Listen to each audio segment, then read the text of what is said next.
Hi. Okay, we're going to get started and do 5 minutes at 2:40 jury charge. 5 minutes at 2:40 jury charge, just to get you some speed practice. Ready?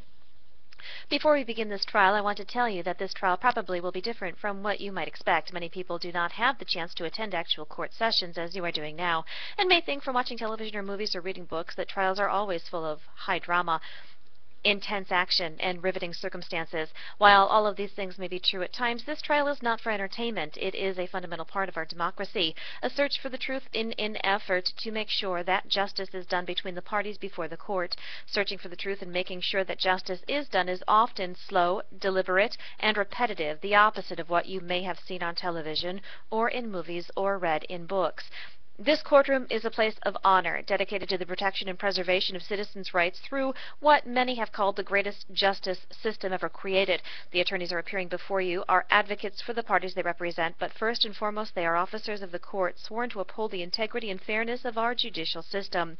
And to help you in the search for the truth, you should expect them to be professional, competent, and ethical in their presentation of their clients' interests.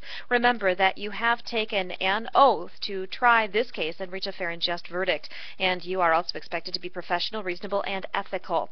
Thank you for accepting the important responsibility of jury service and for your contribution today to our justice system. What I will now say is meant to serve as an introduction to the trial of this case. These remarks are not a charge on the law in this case. I will instruct you on the law at the end of the trial before you retire to decide this case. Before the trial begins, I want to explain the procedure that we will follow so that you can better understand what is happening. You are not to take any notes during the trial. You have been selected as fair and impartial jurors whose purpose is to find and determine the facts. You are the sole judge of the facts. If at any time I make any comment regarding the facts, you must disregard it. You are to determine the facts from the testimony you heard and any other evidence that is presented. You should not be influenced by any opinions or statements that you may have heard outside this courtroom. It is especially important that you perform your duty of determining the facts diligently and conscientiously, because ordinarily there is no way to correct an erroneous determination of the facts by a jury. When you comply with your oath to impartially determine the facts of this case, you will have fulfilled your duty as jurors, and no one will have the right to criticize your verdict. On the other hand, and with equal emphasis, the same law that makes you the judges of the facts makes me the judge of the law as given by the court, and the only law that you may consider. You must accept and follow it even though you may disagree with it. I cannot tell you what the facts are, and you cannot disagree with me about what the law is or should be. Your job is to take the law as I give it to you and apply it to the facts as you find them from the testimony of the witnesses and any other evidence that is presented. After doing that, you will render your verdict, a true and just verdict, under the solemn oath that you just took as jurors. Until I advise you to begin your deliberations, you must not discuss this case with anyone, including your fellow jurors, friends, family members, and anyone involved in the case. After the case is submitted to you, you must discuss it only in the jury room with your fellow jurors. The attorneys and the parties in this case have been advised that they are not to talk to you at all. So, if you see anyone involved in the case and they do not even say hello to you, they are not being unfriendly, they are just following my instructions. During the trial, do not read, listen to, or watch any news reports about this case. This includes anything that may be in the newspapers or on the internet, radio, or television.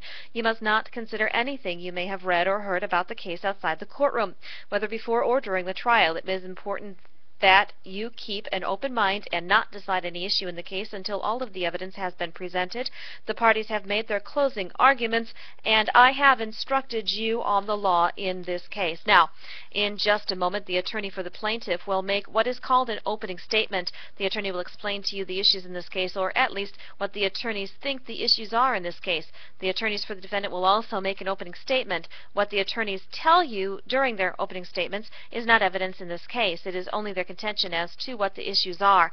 The evidence in this case will be presented to you by the testimony of the sworn witnesses from this witness stand and or by evidence and exhibits that may be introduced into evidence.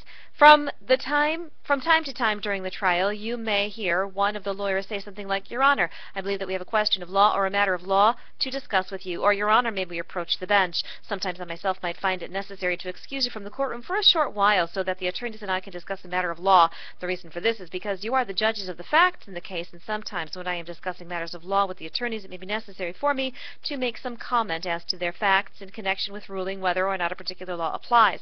I am not supposed to tell you what I think the facts are, so I will excuse you from the courtroom while these discussions take place, so that you will not be influenced by anything that I might say or do in connection with the facts. In determining what the true facts are in this case, you must decide whether or not the testimony of the witness is believable. It will be my responsibility to rule as a matter of law as to whether certain testimony is admissible or not. But once the testimony is admitted, whether or not you believe it is solely for you to determine.